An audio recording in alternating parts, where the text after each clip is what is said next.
ପାକିସ୍ତାନକୁ ହରାଇ ଭାରତ ସୁପର 8ରେ ପହଞ୍ଚିଛି। ହେଲେ ଦର୍ଶକ ବନ୍ଧୁ ଆପଣ ଜାଣିଛନ୍ତି କି ସୁପର 8ରେ ଭାରତ କେଉଁ କେଉଁ ଦେଶ ସାଙ୍ଗରେ ଖେଳିବ ଏବଂ କେଉଁଠାରେ ମ୍ୟାଚ୍ ଖେଳିବ? ଚାଲନ୍ତୁ ଖବର ଜାଣିବା। ତା ପୂର୍ବରୁ ଚ୍ୟାନେଲକୁ ସବସ୍କ୍ରାଇବ୍ କରନ୍ତୁ। ଦର୍ଶକ ବନ୍ଧୁ ଭାରତ ପାକିସ୍ତାନକୁ ହରାଇ ଏବେ ସୁପର 8ରେ ପହଞ୍ଚି ଯାଇଛି। ଭାରତ 2026 ଟି20 ବିଶ୍ୱକପ୍ ଲିଗ୍ ପର୍ଯ୍ୟାୟରେ ଶେଷ ମ୍ୟାଚ୍ ଏବେ ଆଉ ଗୋଟେ ମ୍ୟାଚ୍ ଖେଳିବ। ଦର୍ଶକ ବନ୍ଧୁ 2026 ଟି20 ବିଶ୍ୱକପ୍ର ଲିଗ୍ ପର୍ଯ୍ୟାୟ ମ୍ୟାଚ୍ ଏବେ ଶେଷ ହେବାକୁ ଯାଉଛି। ମୋଟ 20ଟି ଦଳ ଟ୍ରଫି ପାଇଁ ପ୍ରତିଯୋଗିତା କରୁଛନ୍ତି। ତଥାପି ଏହି ଦଳଗୁଡ଼ିକ ମଧ୍ୟରୁ କେବଳ 8ଟି ଟୁର୍ଣ୍ଣାମେଣ୍ଟ ପର୍ଯ୍ୟାୟ ଯିବେ। ମଙ୍ଗଳବାର ଫେବୃଆରୀ 17 ସୁଦ୍ଧା 7ଟି ଦଳ ପରବର୍ତ୍ତୀ ପର୍ଯ୍ୟାୟ ପାଇଁ ବା ସୁପର 8 ପାଇଁ ଯୋଗ୍ୟତା ଅର୍ଜନ କରିଛନ୍ତି।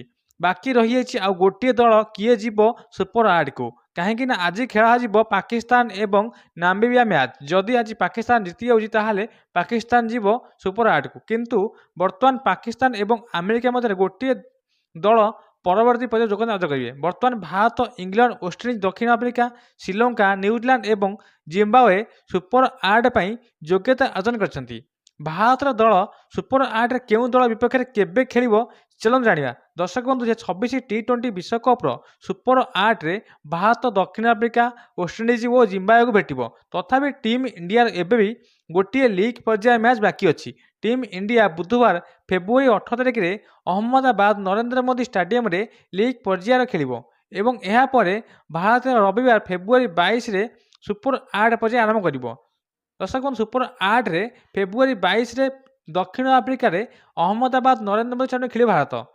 ଫେବୃଆରୀ 26ରେ ଭାରତ ବନାମ ଜିମ୍ବାୱେ ଚେନ୍ନାଇର ଏମ୍ ଚିନ୍ନାସ୍ୱାମୀ ଷ୍ଟାଡିୟମରେ ଖେଳାଯିବ। ମାର୍ଚ୍ଚ 1ରେ ଭାରତ ବନାମ ୱେଷ୍ଟଇଣ୍ଡିଜ କୋଲକାତାର ଇଡେନ୍ ଗାର୍ଡେନରେ ଖେଳାଯିବ ଏବଂ 2026 ଟି20 ବିଶ୍ୱକପ୍ର ସେମିଫାଇନାଲ୍ ମ୍ୟାଚ୍ ମାର୍ଚ୍ଚ 4ରୁ ଆରମ୍ଭ ହେବ।